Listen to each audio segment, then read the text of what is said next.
Welcome to On Point by Target River, the podcast where strategy meets execution with a little fun. I'm your host, Brian, and each episode will break down what actually works in marketing, sales, and growth so you can stay sharp, focused, and always on point. Let's dive in. Have you ever thought about your marketing results and wondered what's going on, what's happening, and do we need to fix anything? And have you ever thought that maybe you need to do a complete reroute and not just a U-turn? Well, that can happen to the best of us. And it reminds me of a time I was probably 15 years old or so, and I was on a camping trip with a bunch of friends of mine. We were all in scouting together, and many of us were kind of finishing up our years in scouting and had just received our Eagle Scout merit or Eagle Scout badges. I'm going to start that over. Sorry. Yeah, just go ahead and start it. Yeah, you can just delete that one.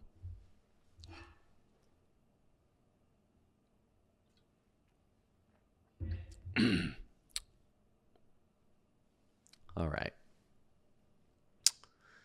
Have you ever had a time in your organization where you're like, gosh, are we doing the right thing when it comes to our marketing efforts? Are we using the right tactics? Are we pushing the right message out there?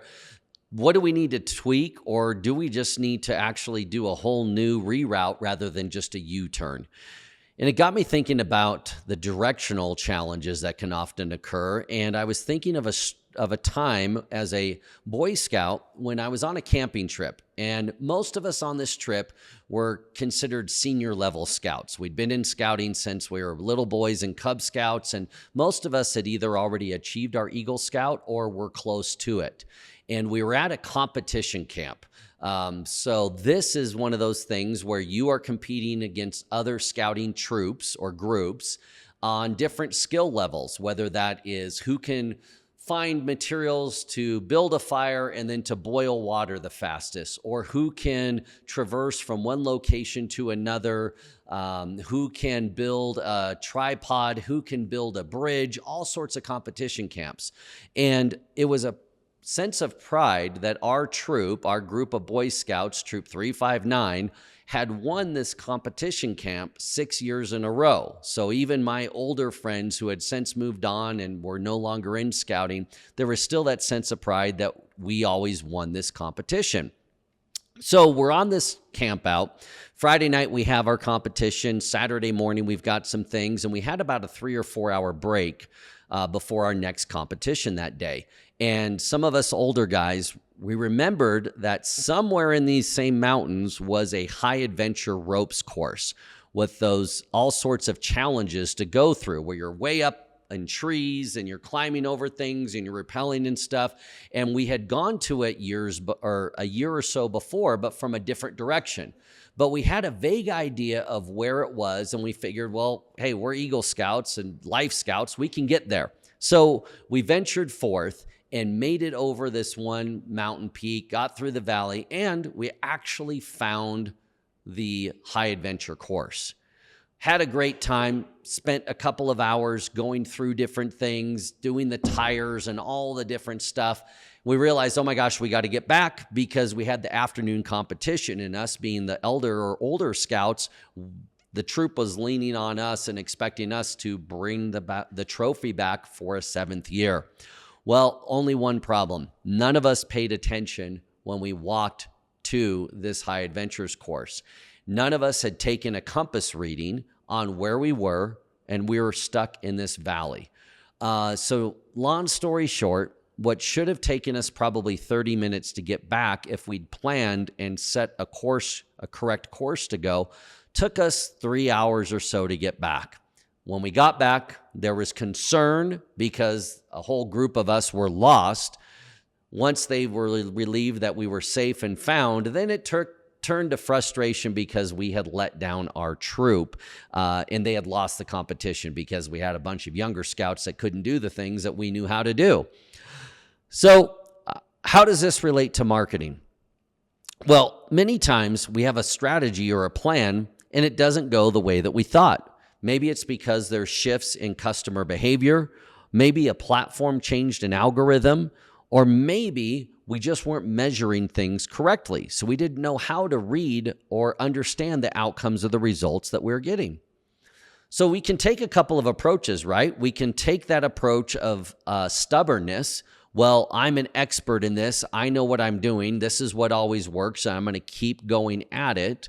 We could also take the approach, though, of, well, let's learn and understand what is going on, which components are working and which aren't working. And we need to break that down into each of our segments of building a proper marketing strategy. So are we measuring things correctly? Do we have false data coming in, or do we have insufficient data coming in? For example, if you are a school and you're trying to increase your enrollment, logic would say you want to measure how many students are actually enrolling from your efforts. But if you don't set it up to measure that outcome, how can you gauge whether you're really having success or not, even if the enrollment is going up? You may be giving credit where credit isn't due. How about, are the audiences correct?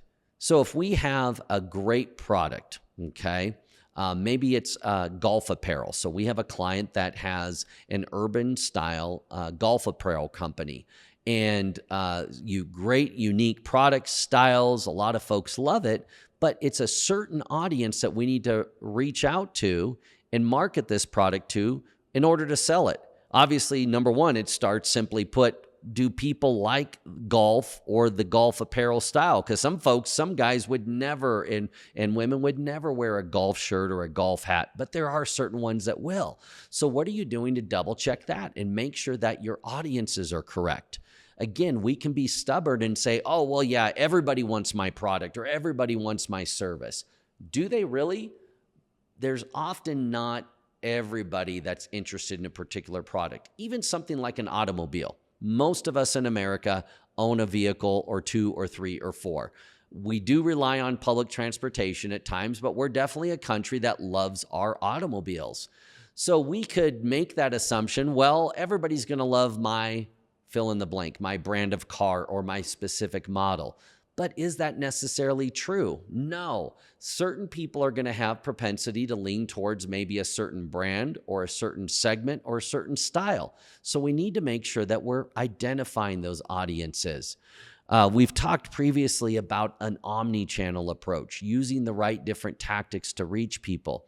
Oftentimes we can be so stubborn that we won't take the steps to change the tactics that we're doing and using. And we want to hold on to them because, well, no, we've already invested a certain amount of money or effort or time, or I don't want to look bad by saying, oh, that tactic didn't work.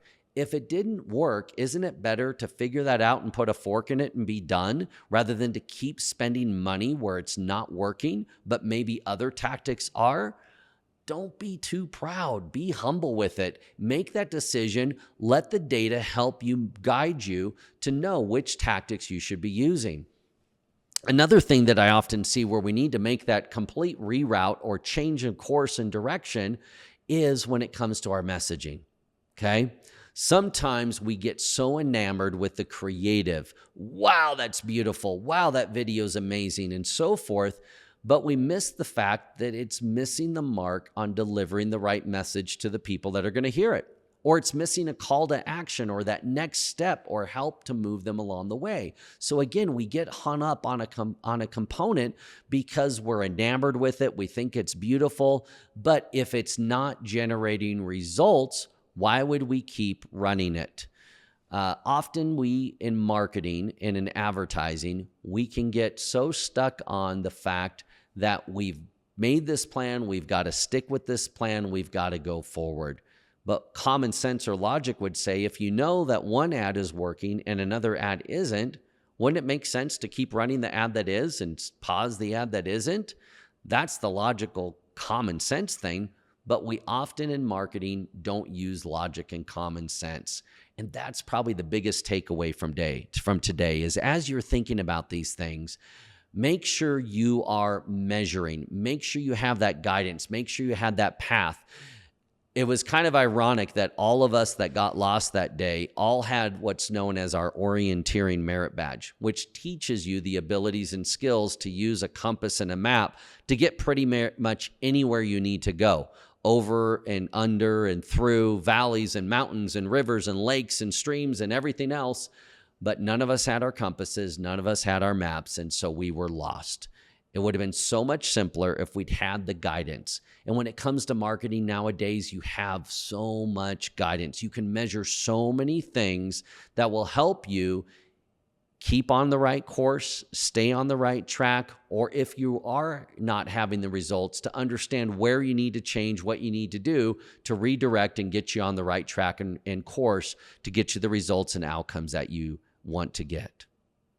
Thanks for listening to On Point by Target River.